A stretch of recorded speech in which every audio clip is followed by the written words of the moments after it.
What's up, guys? This is like my first cast rants video, but I'm gonna try to not be super ranty because my household is sleeping. But I've been getting a lot of messages that I've lost trust in the organization. I don't think that they'll be back in playoff contention anytime soon, and things of that nature. Will I give you that this season has been a turd sandwich? 1,000% yes, because we all thought we left it in 2024. But also, will I give you that the depth and versatility needs to be improved? For sure.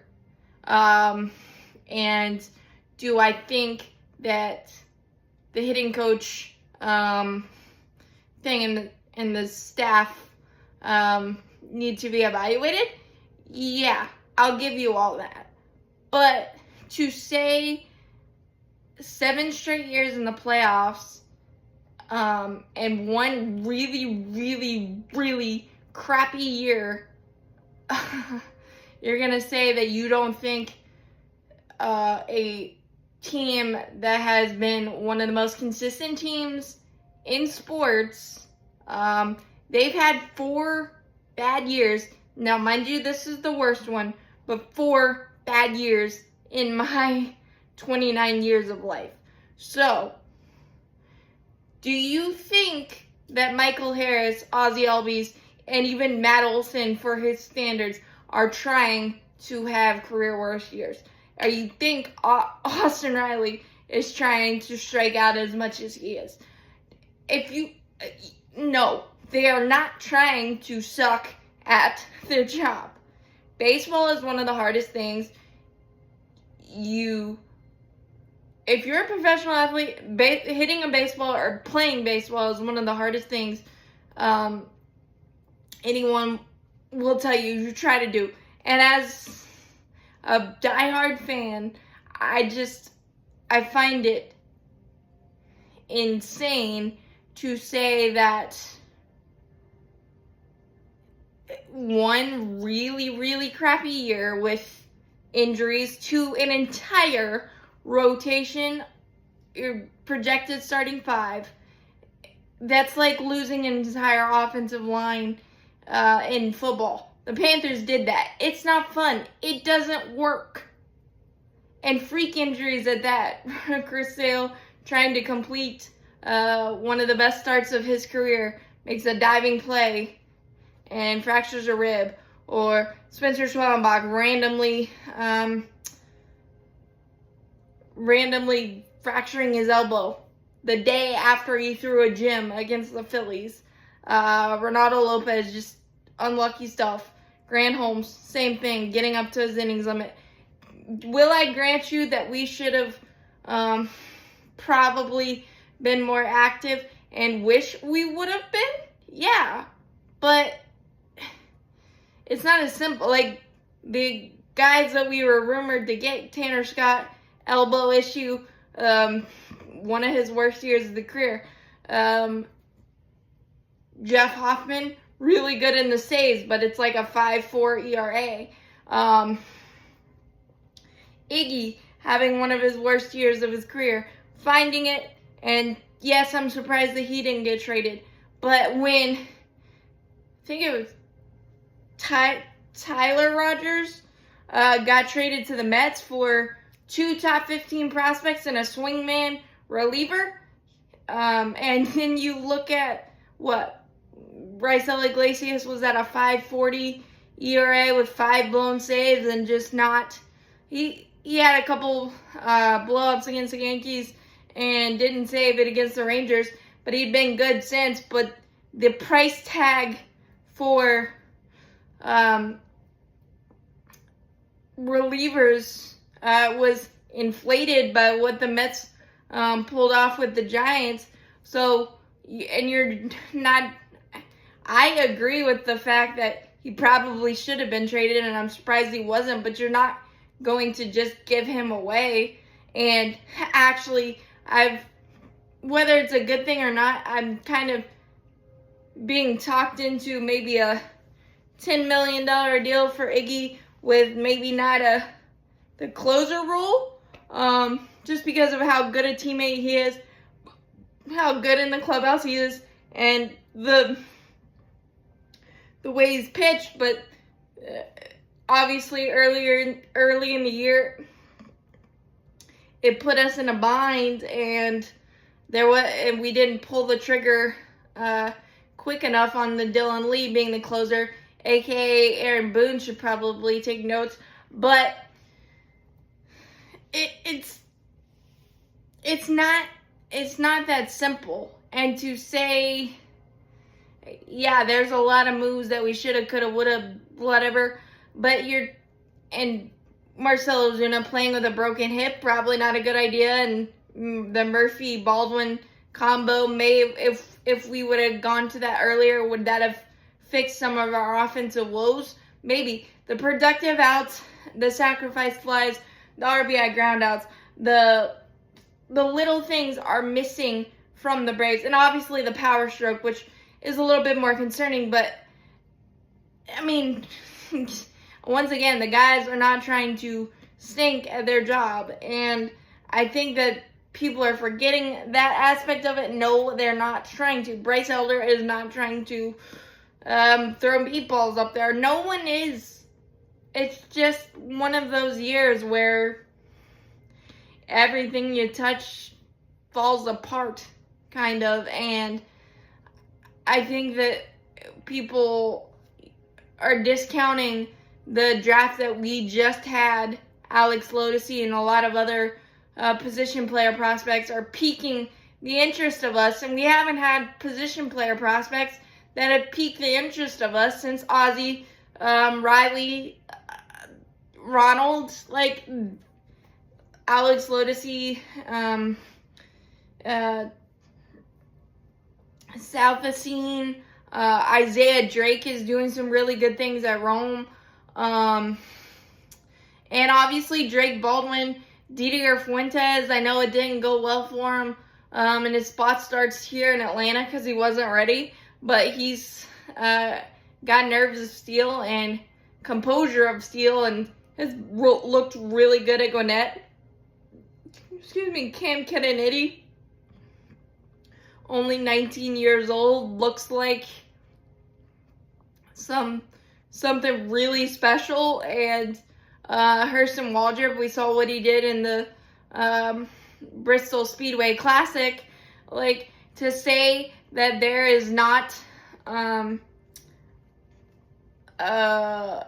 stockpile of talent, would I have agreed with you probably before this latest draft? Yes, but now I think that you got Hayden Harris, you got Loria up in Gwinnett dominating. Hopefully we get to see them this year. But I think to quickly say that you're losing faith in an organization because you just have one crappy year that is crappy on so many levels, and there is blame to go around everywhere. Don't get me wrong. Do not get me wrong on that, because I've yelled at my phone since February. So don't misplace that. But I just think the jumping off the bandwagon, so to speak, and saying that this is going to be a long slog of getting back to the top, I just don't see it. Because you have Drake Baldwin and what he's doing, potentially the Rookie of the Year. You're getting to see what Hurston Waldrop is. You have Spencer Schwellenbach, Chris Sale making a rehab start in Gwinnett on the 12th. Like, you get to see that again. Ronald's coming back. Austin's coming back. You've seen Nacho Alvarez and his improved ability at defense. He could maybe be a solid utility piece. Am I saying that there doesn't need to be upgrades? Obviously not. But I think the doom and gloom, yes, this season is terrible and is shot in many different ways, but I think the doom and gloom is too quick. There are things to be excited about in the 2026. There are a lot of pieces to be excited about, and I'm really fascinated by that because Pierce Johnson, one of the best relievers, Dylan Lee, one of the best relievers, Joey Wentz has become a very, very nice surprise. He's under control until 2029. Same with Dylan Lee. Pierce Johnson under control for a very nice $7 million. Obviously, we need to stay healthier and all that stuff. But doom and gloom for this season, I get it. But there's still a ton to be excited about, and I don't think that people are just having knee-jerk reactions, and I get that. I have them constantly, but I just feel like it's too premature for that. Because, I mean, you've got Matt Olson playing Gold Glove defense. Is he a little tired, probably being the last man standing and feeling the weight of the world, or the weight of the offense on his shoulders right now and throughout the season? Because the ups and downs in the All-Star game, subbing for Acuna and all that stuff, probably. But look, he's not going to come out, and you respect that for that. And you've seen different things like Dylan Dodd has been a nice swing piece. Has he struggled against lefties more than you'd like? Probably. But getting him to be like a swingman, long man, innings eater in the middle to try to keep yourself in the ball game, that could be a very valuable piece going forward. So I think there's just a lot more to be excited about than people are accounting, because obviously things at the big league level this year are just not it. But Michael Harris being amazing in the second half, chasing less. I mean, they're still chasing there, and they're still falling into old patterns and things of that nature. I think Ozzy's going to have a super bounce back year next year. Obviously, the option, what is it, $7 million? It could be debated for sure, but I think another year with a completely healthy wrist, because I've contended for basically all year that I don't think his wrist is healthy completely, and that is a huge thing. And I think you could possibly say the same thing for Austin Riley, because he's been a little bit more jumpy in the batter's box when pitchers go up and in. So again, these sound like excuses, but they're also realities.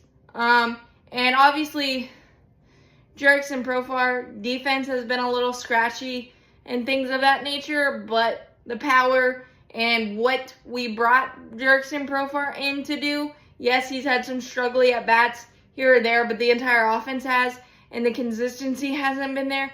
But the pitches per plate appearance, the aggressive base running, the big time deep at bats, we've had so many 3-2 counts and 3-ball counts that have not resulted in good things this year. I feel like that's a positive regression. It's got to be, because being ahead in the count is what you want to do as a batter, and we just haven't been able to reap the fruits of the labor that I think we've all been clamoring for as an offense, walking more deeper counts, getting in the bullpens quicker, and we've done that this year a lot of the time, but it just hasn't resulted in anything. So if we can just marry the two with the power, the speed, and the plate discipline, it could look a lot like 2023 again if you're not careful. Am I projecting that? Probably not, but you got to see the pieces first. and how everything falls into place. But there's a lot to be excited about. Plus, with ABS coming and the knowledge that our players have of the strike zone, kind of gives me the warm and fuzzies of the possibilities there as well. And I think that one bad year in 7, and it's been the worst year for a while. And we may lose 100 games, but you possibly get a comp pick for the Rookie of the Year, and then a top 5 draft pick in this draft class that many that are smarter than me has said that it's one of the deeper draft classes you will ever see. That will help. Do you ever want to be this bad? No, but there are purposes for everything, and there are purposes for the guys that they're still grinding the last 49 games or whatever it is at this point, because you want the good feelings going into 2026. You want that hunger again, and I think that this year is going to be a jumping off point. And you've seen Strider have great moments and then have struggle moments, but he's coming off the internal brace procedure, but for him to continue to rack up innings and to refine his process and regain the confidence, that is another plus for the rest of this season. So I just don't like all the doom and gloom.